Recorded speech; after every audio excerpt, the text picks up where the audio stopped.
So for I-Spec EV or Matchmaker, they actually use the same remote. The new I-Spec EV uses a very similar profile for the brake clamp, and the basic difference between the two is the width here of this Tnut.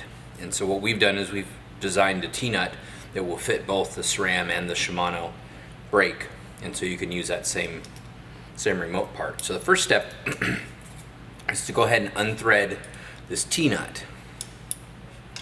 We'll set the rest of the remote aside, and we're going to go ahead and use, on the SRAM, we'll use a Torx wrench.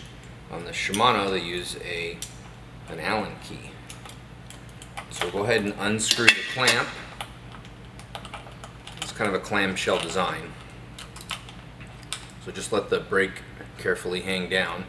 And so this is the orientation here. So if you were to open this up, and I'm going to rotate it back so you can see it, this Tnut, as you can see here, has a radius that matches this radius here. So you just drop that in, and then go ahead and put that back under the bar, flip the clamshell, and then the brake lever is going to fit back in. And essentially what happens is that little Tnut fits in a relief on the underside of the clamp, and so you can see it's still able to be moved. So even with the brake clamp in place, you'll still be able to move that Tnut around. And so we're going to go ahead and clamp this back down.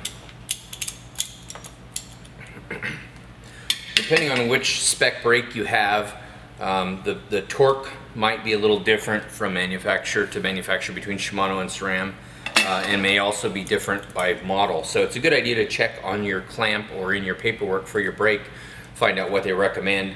As a general rule, 5 Newton meters is pretty close for most clamps, and most handlebars spec out a 5 Newton meter clamp if they're carbon. So for the video purpose, I'm gonna hand tighten this just snug so that it doesn't slip around. But certainly make sure that you use a proper torque wrench and torque this down properly for either the Shimano or the SRAM. Now, like I said, this Tnut is able to slide up and down now and move. So what we'll do now is we're going to go ahead and take the remote, and it'll fit in.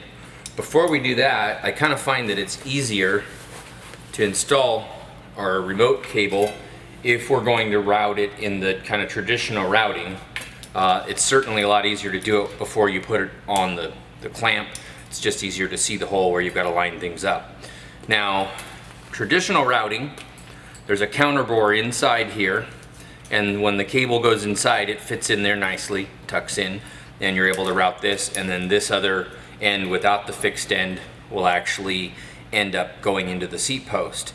Now, if you want to run it the other way, you can run this through.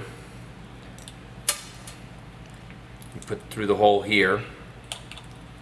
So after you've run the other end through your seat post and got it all set up, this will actually come through, and there's a set screw here that you tighten. You'd cut this off and put your cable in there. For the video today, we're going to go ahead and route it traditional style, so it's going to go through the hole this way. Sometimes it's a little difficult to find the routing through there. I like to do it in 2 parts. I'll do this first half, and then I'll route the second half, and that just makes it easier to find the routing on both spots, a little less fiddly. Go ahead and pull the cable through, check and make sure everything's moving okay. Now once that's in, I can go ahead and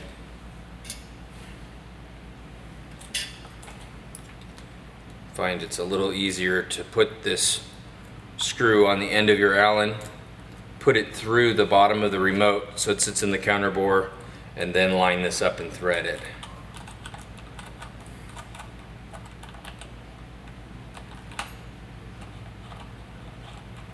Okay, and then you can rotate this fore and aft to get a similar angle or plane to your shifter. Ideally, you want it on about the same plane. It's going to feel more natural and more symmetrical that way. When you get it in the position you want it there, go ahead and tighten it down. You want to tighten this down to between 3 to 4 Newton meters. These are small fasteners, you don't want to overdo it. And there's a lot of surface area, so they will stay tight. Definitely don't go over 4 Newton meters or you may break the bolts. Okay, now there's also the screw here. And if you loosen that, this will allow it to slide back and forth independent of the brake lever. So get the brake lever where you want it, and then you can dial this in to be whatever position you want the reach away from kind of the brake lever. Once you get that set, tighten that down, and again, go ahead and use your torque wrench, and again, a maximum of 4 Newton meters on that. And now you can go ahead and route the rest of your cable.